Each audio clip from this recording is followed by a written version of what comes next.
Hello. Kabalo mo kung saan ni nako. Ako din siyang ikuan, gitipok kay ako ni siyang isulod og sako. Kay para dili masudlan og tubig, kay kung masudlan og tubig, puy-an ni siya og lamok. So hayahay kay si dengue. So unang-una hipuson gyud nato ni mga inani, mga tabitang mga open nga mga kuan, mga plastics nga masudag tubig, dapat ipangkulob siya mga buko mga unsa diha ipangkulob kay kini nani isulod din ako og sako para dili masudlan og tubig or ulan kay para dili ta magka dinggi kay hayahay kay lamok ani matulog dire sudlan niya mo ni butang dinggi sa kuan lamok mong dapat hipuson gyud ni siya no mga ani ipangkulob jud kung pwede wa mo dinhi isulod og sako ipangkulob kay masudlan ning ulan puy-an jud ni siya og lamok mao ni magkakos nga naay dinggi so hipuson jud siya no para dili magka katag-katag asad nga dili magkatag kana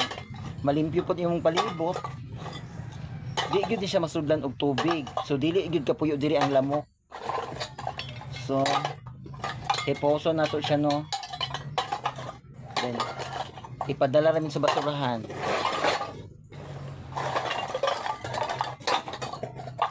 ako lang siyang gitigom kay ako man makakita ko inani kay ako mong tipukon then ipangulob-kulob ang pagkulob-kulob bitaw nimo kay para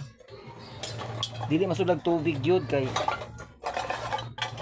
ug masudlan nig tubig hayahay lagi kay ang lamok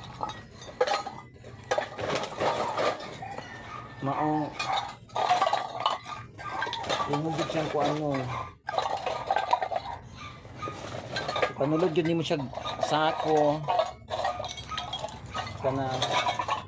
basta wala pa basurahan ayaw lang siya paulan nino kay masudlan siya tubig ihipos lang siya sa dapling kanang dili maulanan kay kung maulanan siya masudlan man siya tubig hapon to useless ang gisulod-sulod og sako munang panulod yun na siya sako gyud ipadaplin mintas wala pa'y basurahan ayaw ipa salurig ulan kay masudlan og tubig ang lamok anong uko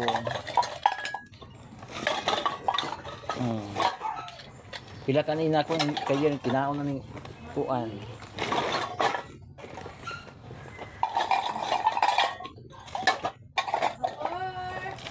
hello wala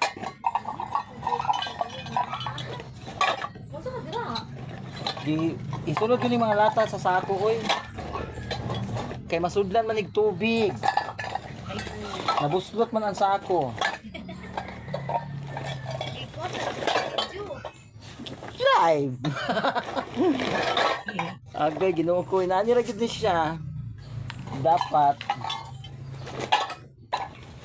kung maura to no kaya lisod po to humanon pa na ako ning pamudyo ay halaw na ako patsyon